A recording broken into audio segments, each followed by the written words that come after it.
As everybody in this room knows, I tend to start off my my fireside chats or my one-on-ones with a certain question, and it can't be an exception today. So, Prime Minister, who the hell are you and why are you here? I think we know the first answer now, but I think we just jump to the second one. What's happening? Listen, With the socks and the flipped over I'm leg, here man. because obviously, My grandma used to exchanging sit with like all that. of you and sharing part of what we're doing and how we see the future unfolding for this country, for this province, and indeed for the city, is something that needs a lot of engagement. And I'm glad to look through the room and see a number of people that I've worked with before in various ways on various projects. Glad to be here with George Chahal, our great MP for Skyview, and highlight the work that he's been doing.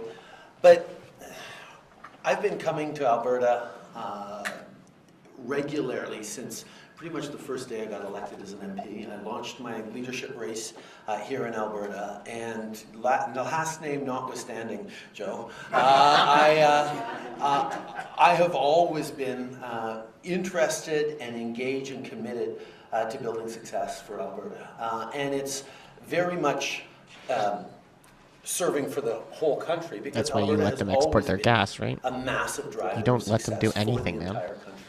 And keeping Alberta successful in a changing world is something that matters deeply to me. Now, there's lots of perspectives on how to do that, and lots of differences in whether you're looking at it in really short term or medium term or a long term.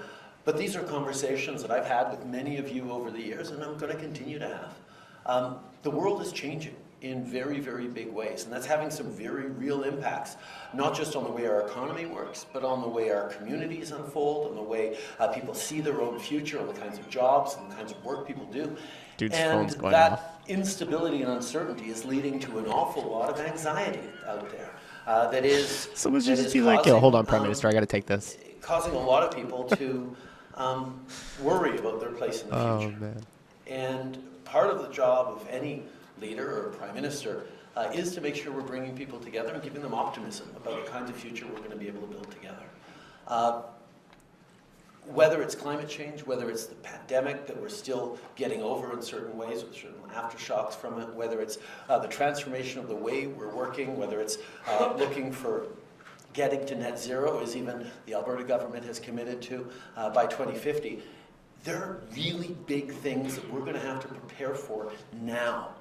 And how we do that now, in terms of making sure we're able to build that success for the future, while at the same time supporting people now, is what I've been focused on for my entire time in government. There's lots of details on how we do it. I believe in the future of the energy sector. I also know that the future of the energy sector is going to be involved in decarbonizing. Because that's what the world's asking for and what it's looking for. And there's lots of it's what solutions you're that are asking coming for from and you here want. in Alberta. This is the #1 place for The world's burning more coal than ever, man. For green energy in the country, for good reason. The innovation is here, the knowledge is here, the hard work is here, and a lot of the capital to leverage into that is here as well. So there's a lot of excitement going on. I think there's a great opportunity for Alberta to be leading not just Canada but the world in the kind of future we need to build.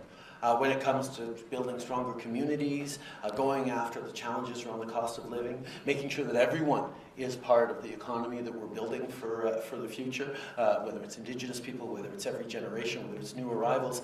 There are ways of building strong, resilient communities that, quite frankly, have been showcased here in Alberta for generations. You do partnerships with Indigenous people better than any government in Canada has from the business sector for a long time in Alberta, and that's something that we all can draw on and learn from. But he just loves to hear himself talk. This was one question, and you're still going on. One of the things that is preoccupying me is one of the things that got me into politics in the first place is the idea that young people were feeling left out of Canada's success.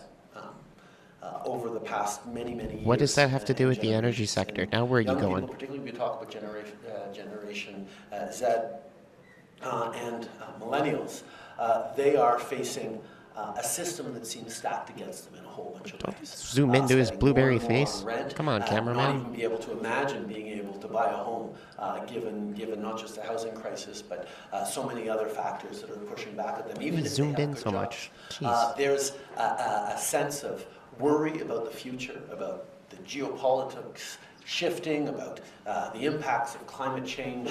I was here in Edmonton in February. so close. It's like we're looking at a magnifying glass. We're Alberta staring at announced him. the start of the wildfire season in February.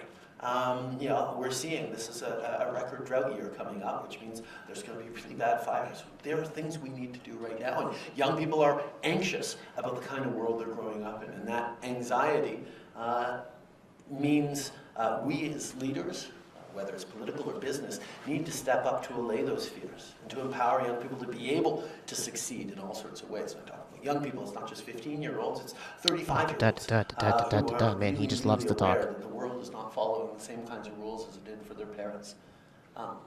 As a society, we always have choices.